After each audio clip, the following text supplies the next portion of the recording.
Safety Toolbox Talk number 204. Safety in electrical work. Use good quality of wire. Cables in factory should not have any joints.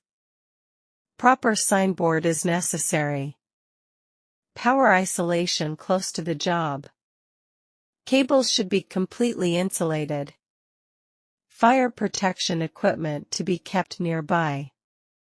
No person shall work on any live electrical conductor. Never operate any electrical equipment with wet hands. The equipment should be earthed properly. During thunderstorm, do not stand under tree. Thank you.